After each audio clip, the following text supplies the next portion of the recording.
மக்களவைத் தேர்தல் மற்றும் 18 தொகுதிகளுக்கான சட்டமன்ற தேர்தல் தேதி நேற்று அறிவிக்கப்பட்ட நிலையில் தற்பொழுது 18 தொகுதிகளுக்கான சட்டமன்ற தேர்தலுக்கான விருப்ப மனுக்களை அதிமுக 13ஆம் தேதி பெறலாம் என தகவல் வெளியிட்டுள்ளது. ஏற்கனவே திருவாரூர் தொகுதிக்கு அதிமுக சார்பில் விருப்ப மனுக்கள் பெறப்பட்டுள்ளன. எனவே மீதமுள்ள 17 தொகுதிகளுக்கான இடைத்தேர்தலுக்கான அதிமுக சார்பில் 13ஆம் தேதி விருப்ப மனு பெறப்படுகிறது.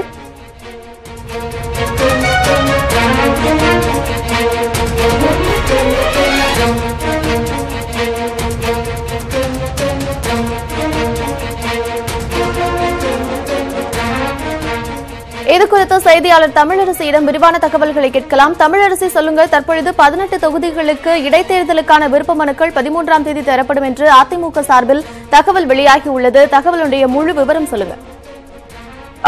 கார்த்தியா, அதாவது அதிமுக சார்பில் 18 சட்டமன்ற தொகுதிகளுக்கான விருப்ப மனு தாக்கல் செய்ய 13ஆம் தேதி அறிவிக்கப்பட்டிருக்கிறது. 13ஆம் தேதி காலை 10 மணி முதல் 6 மணி வரை இந்த அதாவது 25 ரூபாய் விண்ணப்ப கட்டணத்தை தலைமை கழகத்தில் செலுத்தி விண்ணப்ப படிவங்களை பூர்த்தி செய்து அன்று மாலைக்குள்ளாகவே வழங்க வேண்டும் என அந்த அறிக்கையில் தெரிவிக்கப்பட்டிருக்கிறது. குறிப்பாக தமிழகத்தில் 21 சட்டமன்றத்திற்கான இடைத்தேர்தல் நடத்தப்படாமல் இருந்தது. நேற்றைய தினம் தலைமை தேர்தல் ஆணையர் அறிவிக்கையில் தமிழகத்தில் 18 தொகுதிகளுக்கான இடைத்தேர்தல் நாடாளுமன்ற தேர்தலுடன் நடைபெறும் 18ஆம் தேதி, அதாவது 2ஆம் கட்டமாக நடைபெறக்கூடிய 18ஆம் தேதி நடைபெறும் என்றும் அறிவிக்கப்பட்டிருந்தது. இந்த சூழலில் தமிழகத்தை பொறுத்தவரை பெரம்பூர், திருப்போரூர், சோழிங்கநல்லூர், குடியாத்தம், ஆம்பூர், ஒசூர், கரூர், திருவாரூர், தஞ்சாவூர் உள்ளிட்ட 18 தொகுதிகளுக்கான இடைத்தேர்தலை அதாவது தேர்தல் ஆணையம் அறிவித்திருந்த சூழலில் அதற்கான விருப்ப மனு என்பது வரக்கூடிய 13ஆம் தேதி வழங்கப்படும் என அதிமுக சார்பில் தற்போது அறிவிக்கப்பட்டிருக்கிறது. அதைத் தொடர்ந்து உடனடியாக நேர்காணல் என்பது நடத்தப்பட்டு தொடர்ச்சியாக வேட்பாளர்கள் யார் என்பது உடனடியாக அறிவிக்கப்படும்.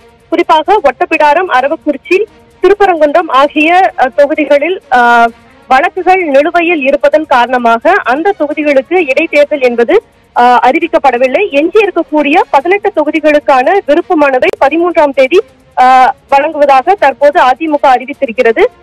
ஏற்கனவே இன்று காலை தலைமை தேர்தல் ஆணையர் 18ஆம் தேதி தேர்தல் நடத்துவதில் இருக்கக்கூடிய சிரமங்கள் குறித்து மதுரை மாவட்ட தேர்தல் ஆணையரிடம் கேட்கப்பட்டு பல்வேறு அரசியல் கட்சி தலைவர்கள் மற்றும் காவல்துறை அதிகாரிகளுடன் தற்போது பேச்சுவார்த்தை நடத்தப்பட்டு வரக்கூடிய சூழலில் தற்போது அதிமுக என்பது விருப்ப மனுவை, அதாவது 18 சட்டமன்ற தொகுதிகளுக்கான இடைத்தேர்தலுக்கான விருப்ப மனுவை பெறுவதற்கான தேதிகளை தற்போது அறிவித்திருக்கிறது. விருப்ப மனு பெறுவதை தொடர்ந்து வேட்பாளர்கள் தேர்வு என்றைக்குள்ளாக நடத்தி முடிக்கப்படும், அது குறித்து சொல்லுங்க தமிழரசு.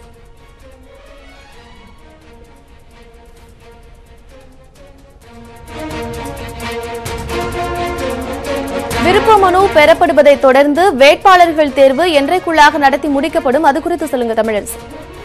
கார்த்தியா, அதாவது விருப்ப மனு, அதாவது குறுகிய கால அவகாசமே இருப்பதன் காரணமாக, அதாவது தேர்தல் தேதி அறிவிப்புக்கும் தேர்தல் நடைபெறுவதற்கும் குறுகிய கால இடைவெளி மட்டுமே இருப்பதன் காரணமாக விருப்ப மனு என்பதே ஒரு நாள் மட்டுமே அவகாசம் வழங்கி இருக்கிறது.